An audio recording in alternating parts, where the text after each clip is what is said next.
Là, je crois que j'ai vraiment chopé un sale truc.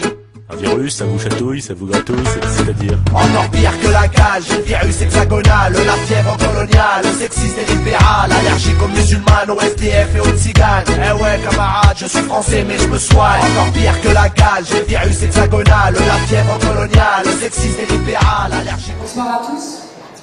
C'est difficile de passer juste après Youssef.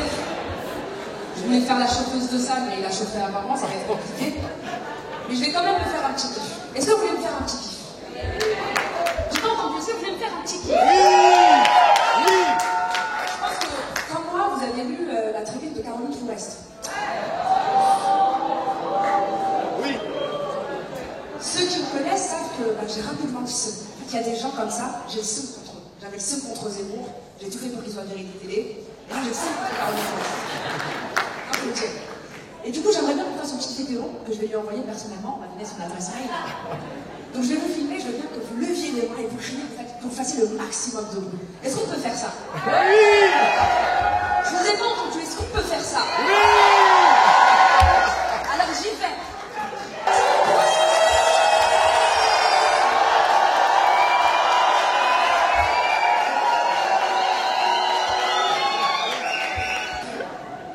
Du coup, après ça, d'abord vous dire que vous êtes tous beaux, vous êtes belles.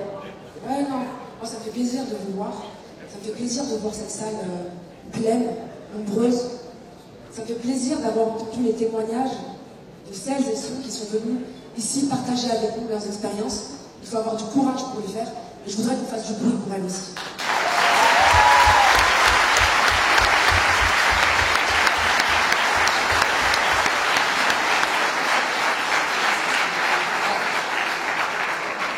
Vous l'avez compris, je suis en mode olympique ce soir. Il y a beaucoup de choses qui ont été dites, qui ont été très bien dites avec force et vigueur. Du coup, c'est très difficile pour moi d'avoir le mot de clôture, mais je vais essayer. Effectivement, ce dont il s'agit, ce dont on parle aujourd'hui, c'est de ce racisme systémique et structurel que l'on retrouve à l'œuvre dans toutes les institutions. On le retrouve à l'œuvre dans l'emploi, dans le logement, dans les discours politiques de ceux qu'on a élus et qui sont censés représenter la République. On le retrouve à l'œuvre dans les contrôles aux faciès, Omar avant moi l'a très bien rappelé, dans le rapport à la police, dans le rapport à l'éducation. Et là, c'est une anecdote que je voudrais vous raconter en tant qu'ancienne prof de français. J'enseignais il n'y a pas très longtemps à Épinay-sur-Seine, dans un lycée. C'était la période des TPE. Et donc, il y a une prof, il y avait une réunion après les TPE, donc vous savez, c'est des groupes d'élèves qui passent, qui travaillent sur des travaux pratiques. Donc, il y a une réunion après les TPE dans la salle des profs. Et il y a trois profs qui se réunissent, qui disent: oh là là, les TPE, franchement, n'importe quoi. Je les entends, je me mets à côté, pour écouter, voilà, pour entendre ce qu'ils vont dire. Et un prof qui dit: ouais, t'as vu le groupe là, des islamistes en herbe, franchement, c'est vraiment n'importe quoi. Les islamistes en herbe, en l'occurrence, c'était trois personnes. Issus d'immigration postcoloniale, il y avait un groupe de 3 jeunes filles, en l'occurrence, noires, arabes, sans autre signe distinctif. Elles disent: ouais, des islamistes en herbe. Donc je m'approche, je leur dis: mais pourquoi vous dites ça? Ils disent: ouais, ils ont fait un TPE sur l'avortement et voilà, leur position sur l'avortement, pas très convaincue. Je leur dis: ah oui, très bien. Mais pourquoi islamiste? Ils disent: ouais, tu sais très bien, entre l'islam dans les quartiers et l'évangélisme, on s'en sort plus. C'est devenu n'importe quoi. Okay, donc, je me mets un peu de côté pour qu'elle finisse de parler. Et là, il commence à se raconter leurs anecdotes. Et il y a une des profs qui dit: ouais, moi je fais tout pour montrer que Dieu ça n'existe pas. Mon objectif principal, c'est de montrer que Dieu n'existe pas. Et ça, c'était l'apprentissage géo. Donc je leur rapporte historiquement les faits, je démonte, Mahomet n'a jamais existé, c'est une invention de l'homme, patriarcale, dominatrice, etc. Dans ma tête, je me suis dit: on n'a pas le temps pour mener à bien les programmes, mais eux, ils ont le temps de démonter les programmes. Et là, il y a le professeur de SVT qui se la ramène, qui dit: ouais, moi aussi, c'est mon objectif, vraiment, je veux les faire décroire en Dieu. Et vous savez ce que j'ai fait? Il était fier de lui. J'ai ramené un singe en classe. Je disais: ouais, t'as ramené un singe et tout? Ouais, je leur ai ramené un singe et tout. Je me suis mis à côté de lui et je leur ai montré: on a les mêmes mains, on se tient pareil, etc. Après, il leur dit, les autres profs, ça a marché? Non, je me suis fait insulter et tout, ça a marché. Et moi, ce que j'ai retenu de ça, ça m'a profondément marqué, parce que je me suis dit, il y a quand même des profs, c'est très difficile pour ceux qui sont profs et qui ont une expérience de l'éducation nationale. Pour ceux qui sont profs et qui ont une expérience de l'éducation nationale, on a très peu de temps pour mener à bien les programmes. On a très peu de moyens pour le faire, et c'est très difficile d'avancer dans des classes, etc.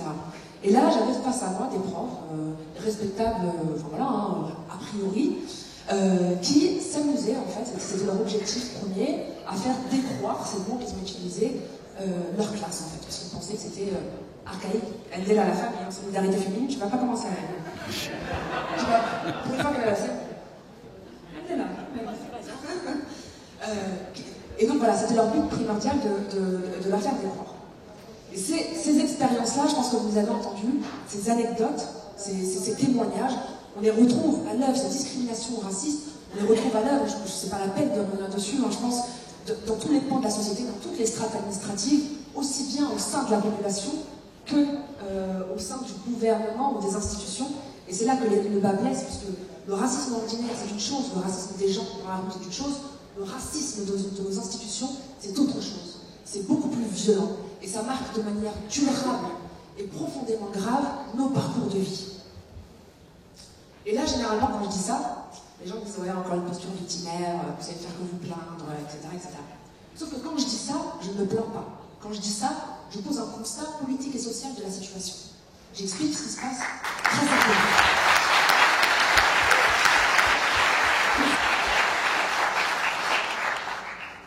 C'est ce constat politique et social qui doit nous permettre de poser les mots sur les mots de notre société et de comprendre que tout ceci s'est aggravé, évidemment, avec les attentats des 7, 8 et 9 janvier. Ça a servi de prétexte pour alimenter ce racisme d'État déjà prégnant au sein de la société française et pour mener à bien développer des mesures et des lois encore plus sécuritaires et encore plus racistes envers une partie de la population. Et là, je ne vais pas me plaindre, et je pense que la personne qui résume le mieux ceci, le constat social sans la plainte et dans l'action, c'est Abdoulaye. Vous allez me dire, mais c'est qui Abdoulaye? Abdoulaye, c'est quelqu'un qui avait appelé le collectif Stop le contrôle aux faciès. J'étais pendant longtemps en charge du collectif juridique, et qui m'a dit, voilà, il était âgé de 70 ans, il habitait dans le 27. Il nous a appelé, il nous a dit, voilà, j'ai été victime d'un contrôle aux faciès, etc. Je lui ai dit, racontez-moi votre histoire.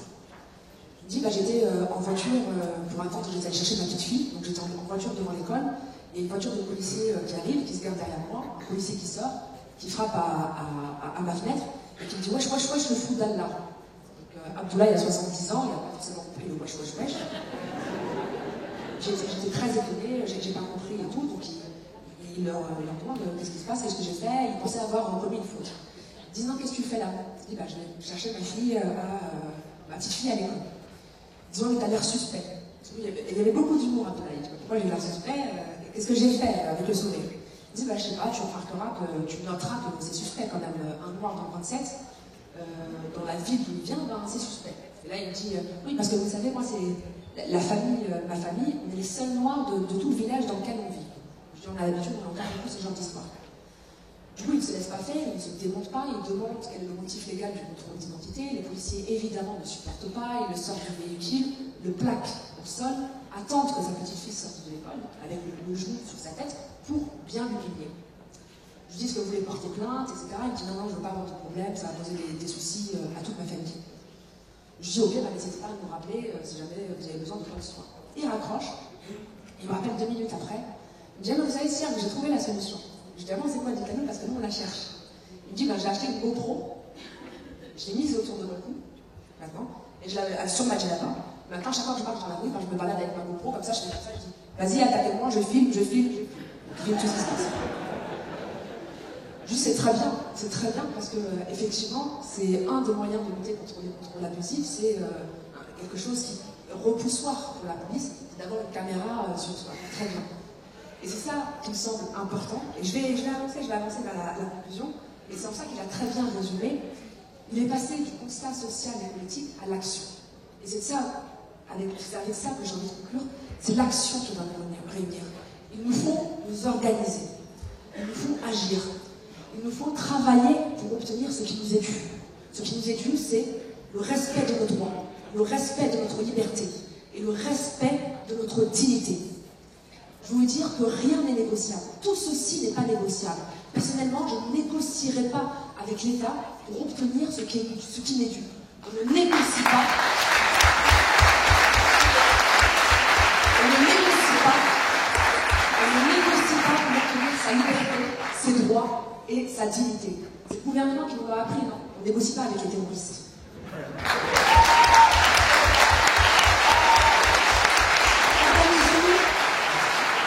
Organisons-nous ensemble, notamment autour de l'appel, autour des personnes concernées, mais comme Youssef en a parlé, organisons-nous autour de l'appel, organisons-nous autour des personnes concernées, prolongeons l'action des personnes concernées pour faire valoir ce qui est de droit.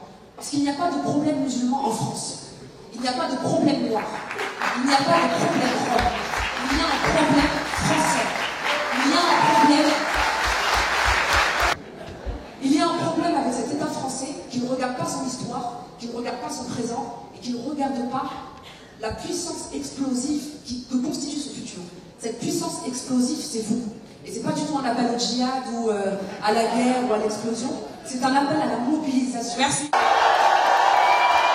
Ouais, je crois que j'ai vraiment chopé un sale truc. Les Russes, ça vous chatouille, ça vous gratouille, c'est-à-dire. Encore pire que la cage, le virus hexagonal, la fièvre coloniale, sexiste et libéral, allergique aux musulmanes, au SDF et aux tziganes. Eh ouais camarade, je suis français mais je me soigne. Encore pire que la cage, le virus hexagonal, la fièvre coloniale, sexiste et libéral, allergique aux musulmanes.